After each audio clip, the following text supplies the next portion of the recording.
Hello बच्चों, कैसे हो आप लोग। उम्मीद करता हूँ बच्चों अच्छे होंगे, मुस्कुराते होंगे।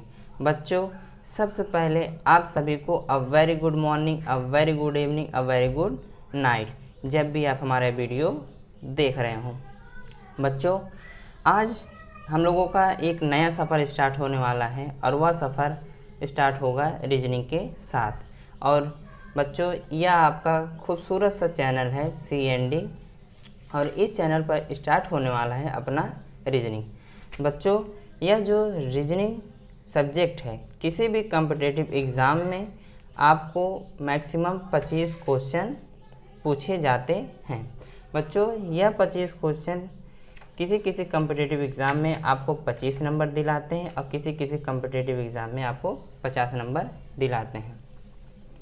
ओवरऑल बच्चों यह रीजनिंग चैप्टर या यह रीजनिंग सब्जेक्ट आपको किसी भी कॉम्पिटिटिव एग्ज़ाम में 50 नंबर दिलाते हैं। तो चलिए बच्चों इस रीजनिंग सब्जेक्ट के बारे में हम लोग थोड़ा सा इसके अंदर के कंटेंट को समझ लेते हैं। फिर जो चैप्टर स्टार्ट करने वाले हैं वह आप लोगों ने थंबनेल पर देख लिया होगा, ठीक है।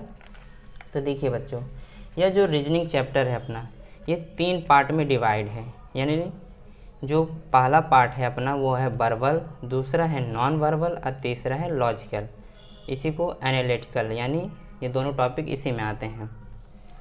तो बच्चों ये जो लॉजिकल रीजनिंग है, इस रीजनिंग में या इस पार्ट में आपको स्टेटमेंट से रिलेटेड क्वेश्चन पूछे जाते हैं। जैसे आप लोगों ने यदि कहीं देखा होगा तो क्वेश्चन ऐसे होते होंगे, कुछ शहर गांव हैं या कुछ गांव शहर है, ऐसे क्वेश्चन देखे होंगे या पूछे जाते हैं। इसे मैं आप लोगों को अच्छे से पढ़ाऊंगा, सब कुछ डिटेल में पढ़ाऊंगा। उसके बाद आता है non verbal reasoning. Non verbal reasoning में आप लोगों को बच्चों आकृति से रिलेटेड यानी जो फिगर होते हैं, फिगर से रिलेटेड क्वेश्चन पढ़ाए जाते हैं। यानी जो फिगर काउंटिंग होता है, एक आयत में कितने आयत हैं, इस तरह के क्वेश्चन इसमें से पूछे जाते हैं बच्चों।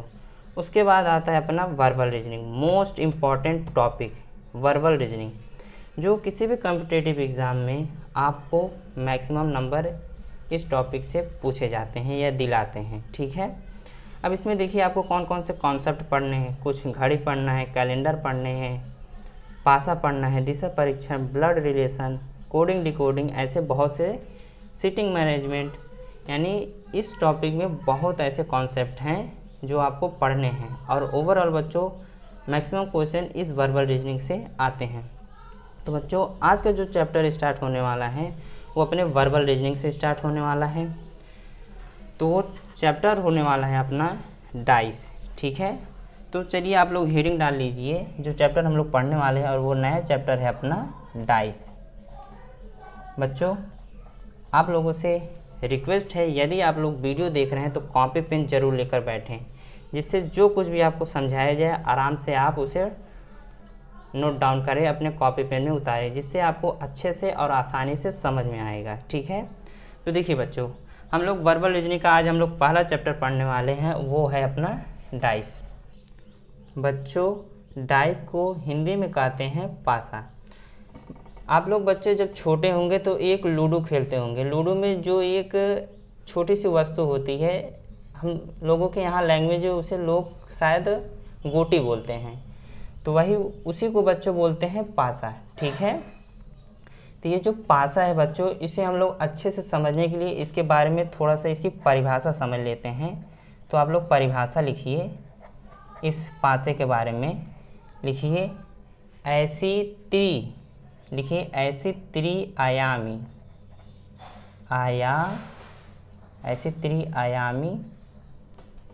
ऐसी त्रिआयामी आकृति जिसकी लंबाई, चौड़ाई और ऊंचाई क्या हो, तीनों बराबर हो, उसे क्या कहेंगे बच्चों, पासा कहेंगे। यानी लंबाई हो, चौड़ाई हो और ऊंचाई। देखिए चित्र से समझिए इसे अच्छे से आप कि पासा होता क्या है। तो अभी आप लोगों ने परिभाषा लिखा कि ऐसी आकृति जिसकी लंबाई, चौड़ाई और ऊंचाई तीनों बराबर, उसे क्या कहते हैं, पासा। तो चलिए हम लोग चित्र से समझते हैं पासा किसे कहते हैं। तो बच्चों इस चित्र में देखिए आप लोगों को ये इसकी लंबाई दिख रही है, ठीक, ये इसकी चौड़ाई दिख रही है और ये इसकी ऊंचाई दिख रही है। यानी जिसकी लंबाई, चौड़ाई और ऊंचाई तीनों बराबर हो उसे क्या कहेंगे? पासा कहेंगे। ठीक है। अब मान लेते हैं यदि इस पासे के एक किनारे का मान यदि 3 सेंटीमीटर है तो बच्चों सभी किनारे का मान क्या होगा? 3 सेंटीमीटर। यही है बच्चों पासा का कॉन्सेप्ट, यही है पासा। अगर ये 5 सेंटीमीटर होगा तो बच्चों इसके सभी किनारे क्या होंगे? सभी 5 सेंटीमीटर के होंगे। ठीक है। अब इस पासे के कुछ कॉन्सेप्ट है बच्चों जिसे आप लोग अच्छे से नोट डाउन कर लीजिए और आसानी से समझ सकते हैं कि आप पासे को इसके और क्या क्या कॉन्सेप्ट हैं। तो लिखिए, पहला कॉन्सेप्ट इसका लिखिए कि पासे में, चलिए यहाँ से लिखिए, पासा त्रिआयामी होता है। त्रिआयामी मतलब इसी को बोलते हैं 3D। 3D मतलब होता है बच्चों 3 डायमेंशनल। ठीक है। डायमेंशनल की स्पेलिंग लिख दे रहे हैं हम, DIMENSIONAL,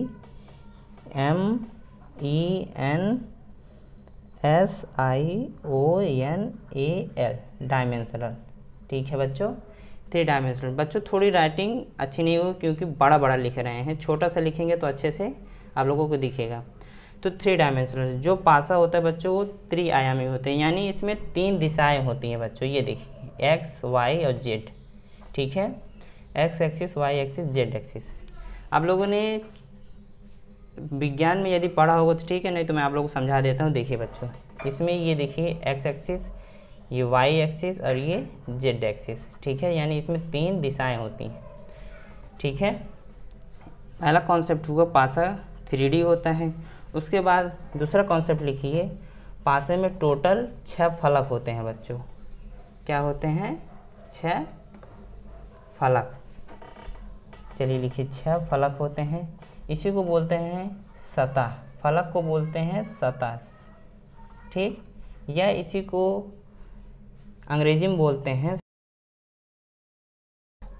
जो राइटिंग थोड़ी अच्छी नहीं जा रही है क्योंकि मैं खड़े होकर लिख रहा हूँ, लेकिन आप लोग समझ रहे हैं ना, दिख रहा है आप लोगों को अच्छे से। उम्मीद करता हूँ बच्चों अच्छा से दिख ही रहा होगा क्योंकि मैं कॉपी में बड़ा बड़ा लिख रहा हूँ।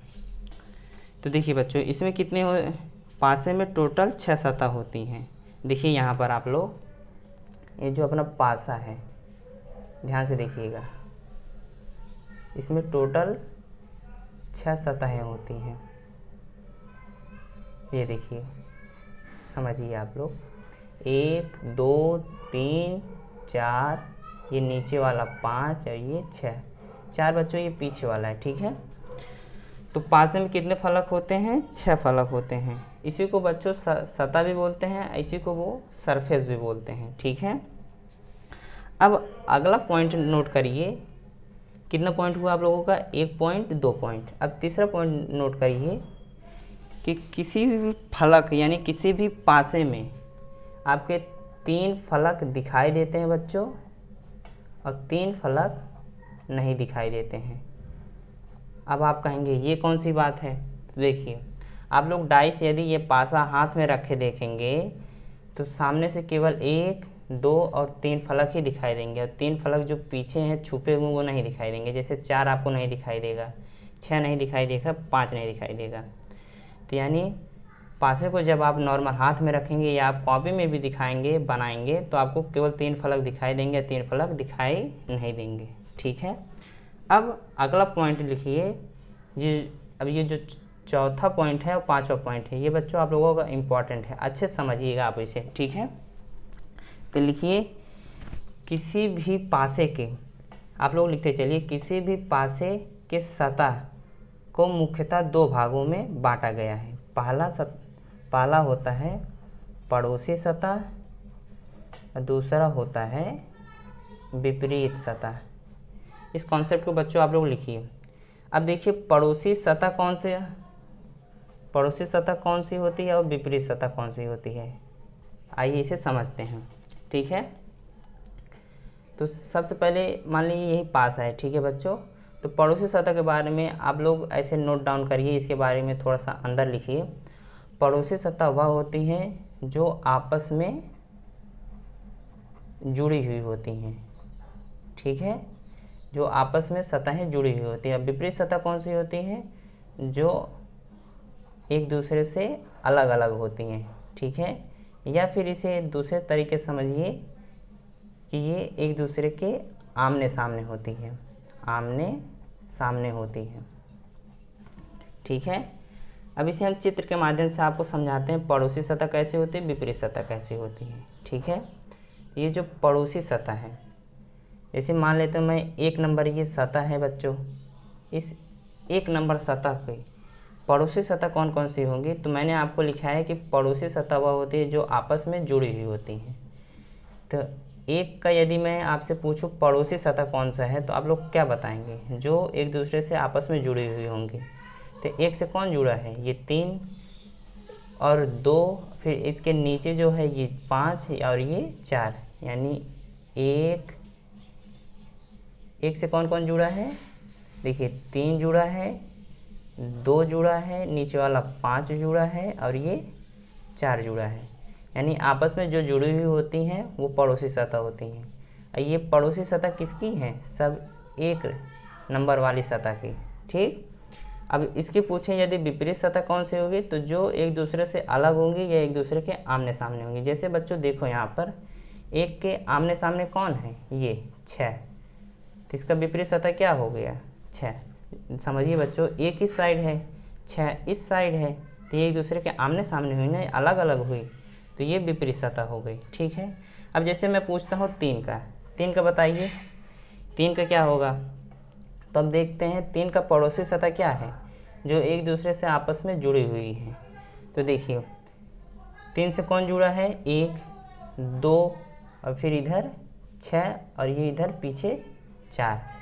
तो 3 के कौन कौन सा सतह जुड़ी हुई है, 3 से 1 जुड़ा हुआ है बच्चों, ये देखिए ये इसका ऊपरी सतह है, 3 से 1 जुड़ा है, फिर 2 जुड़ा है, 6 जुड़ा है और ये 4 जुड़ा है, ठीक है, पड़ोसी सतह हो गई। और फिर विपरीत सतह कौन सी है, तो ये देखिए बच्चों ऊपर 3 है ना और नीचे क्या है 5, यानी एक दूसरे से जो अलग अलग है वो कौन सी होगी, विपरीत सतह। बच्चों उम्मीद करता हूँ ये पड़ोसी सतह और विपरीत सतह आप लोगों को समझ में आ गया है। यदि नहीं समझ में आया है तो चलिए नेक्स्ट अभी पीछे बताते हैं। और यदि समझ में आ गया है तो आपको ये 2 नंबर वाले के पड़ोसी सतह और विपरीत सतह कमेंट करके बताना पड़ेगा। बताइए कमेंट में कि इसकी क्या पड़ोसी सतह है, कौन कौन सी विपरीत सतह है। ये चौथा पॉइंट है बच्चों। उसके बाद अब आते हैं जो 5वां पॉइंट है अपना, उसको लिखिए। और यहाँ आप लोग क्या देख रहे हैं कि किसी भी पासे की 4 पड़ोसी सतह हैं और किसी भी पासे की एक विपरीत सतह है। तो नेक्स्ट पॉइंट वही आप लोग लिख लीजिए कि किसी भी सतह की 4 पड़ोसी सतह होती हैं और एक विपरीत सतह होती है बच्चों, ठीक है। तो इसे आप अच्छे से लिखिए, कॉपी में इतना बड़ा बड़ा नहीं लिखना है। तो ये हुए बच्चों डाइस के 5 बेसिक मोल कॉन्सेप्ट, ठीक है। अब यदि आपको यह समझ नहीं आया है बच्चों पड़ोसी सतह विपरीत सतह, तो चलिए हम इसे एक दूसरे तरीके से आपको समझा देते हैं। हेडिंग डालिए आप लोग, पासा का प्रसार, इसके माध्यम से हम समझा देते हैं, यानी पासे को पूरा खोल देते हैं, फैला देते हैं, जिससे आपको समझ में आ जाएगा। तो जैसे देखिए पासा कैसे बना हुआ था आप लोगों का, 1 2 3, ठीक। तो पहले बीच वाले से हम लोग इसको खोलते हैं, फैलाते हैं, ठीक है। तो देखिए पहले लिखते हैं 1, ठीक है बच्चों। फिर इसके साइड में कौन आता है, 2, फिर उधर 6, फिर इधर 4। देखिए 1 2 हुआ, ऐसे पूरा खोलेंगे बीच से, तो 1 इधर, 2 इधर, 6 इधर, 4 इधर, ठीक है। तो चलिए देखिए लिखिए 1 हुआ, 2 हुआ, 6 हुआ और इधर 4 हुआ, ठीक। अब देखिए ऊपर क्या है बच्चों, ऊपर आप लोगों का 3 दिख रहा है, नीचे 5 दिख रहा है, ठीक है। तो मैं ऊपर 3 लिख देता हूँ, नीचे 5 लिख देता हूँ, ठीक है। अब बच्चों ये जो ऊपर 3 है वो तो सभी के लिए है ना, ऊपर 4 के भी ऊपर 3 है, 1 के ऊपर भी 3 है, 2 के ऊपर भी 3 है और 6 के ऊपर भी 3 है, ठीक। उसी तरह ये भी 4 के नीचे 5 है, 1 के नीचे 5 है, 2 के नीचे 5 है और 6 के नीचे 5 है। तो चलिए बच्चों अब यहाँ हम लोग समझ लेते हैं इस तरीके से कि इसकी पड़ोसी सतह क्या है और विपरीत सतह क्या है, ठीक है। तो हमने पासे को खोल दिया है। अब आप लोगों को समझाते हैं कि पड़ोसी सतह कौन सी है, विपरीत सतह कौन सी है। तो समझिए, मान लेते हैं मैं फिर पूछता हूँ आप लोगों से कि एक का पड़ोसी सतह क्या है, तो आप लोग क्या बताएंगे कि पड़ोसी सतह वो होती है जो आपस में जुड़ी हुई होती हैं। ठीक, तो एक से कौन जुड़ा है, 3, फिर 5 जुड़ा हुआ है, फिर 4 जुड़ा हुआ है, फिर 2 जुड़ा हुआ है। देखो जी, जुड़े हुए हैं कि नहीं। 4 एक से कौन जुड़ा है, 4, 3, 2, 5, यानी पड़ोसी सतह हो गई। अब विपरीत सतह कौन सी है, जो एक दूसरे से अलग अलग होती हैं, एक दूसरे के आमने सामने होती हैं। तो इससे अलग कौन है, 6 है। ठीक बच्चों, उसी तरह 2 का बताइए, तो आपका 2 का आप बता देंगे आसानी से। 2 से कौन जुड़ा है, 3, 1, 5 और ये 6। अब चलिए पूछते हैं 6 का बताइए। तो 6 का क्या होगा बच्चों, समझिए आप लोग। 6 से कौन जुड़ा है, 2। ठीक, फिर नीचे कौन जुड़ा है, 5, ऊपर कौन जुड़ा है, 3। अब आप कहेंगे यहाँ तो कुछ नहीं जुड़ा है। तो बच्चों हमने पासे को खोला था तो ये तो 4 तो जुड़ा है ना, उसके हिसाब था। पासा तो ऐसे जुड़ेगा, तो 6 से और कौन जुड़ा है, 4, यानी 6 का पड़ोसी सतह कौन हो गया, 4। ठीक, अब यदि इसी से पूछें इसकी विपरीत सतह क्या है 6 का, तो विपरीत सतह को मैंने क्या बताया कि जो एक दूसरे से अलग होती हैं, ये एक दूसरे के आमने सामने होती हैं। तो एक दूसरे के आमने सामने या अलग कौन है, 1। तो बच्चों आई होप आप लोगों को अब समझ में आ गया होगा कि विपरीत सतह कौन सी है, पड़ोसी सतह कौन सी है। तो बच्चों आज का लेक्चर यहीं तक। उम्मीद करता हूँ अच्छे से समझ में आ गया होगा, वीडियो अच्छी लगी होगी। बच्चों बस यही है कि थोड़ा सा राइटिंग मैं बड़ा बड़ा लिख दे रहा हूँ तो देखने में अच्छा नहीं लग रहा होगा, लेकिन मैं जो बोल रहा हूँ आप उसे आसानी से लिख सकते हैं।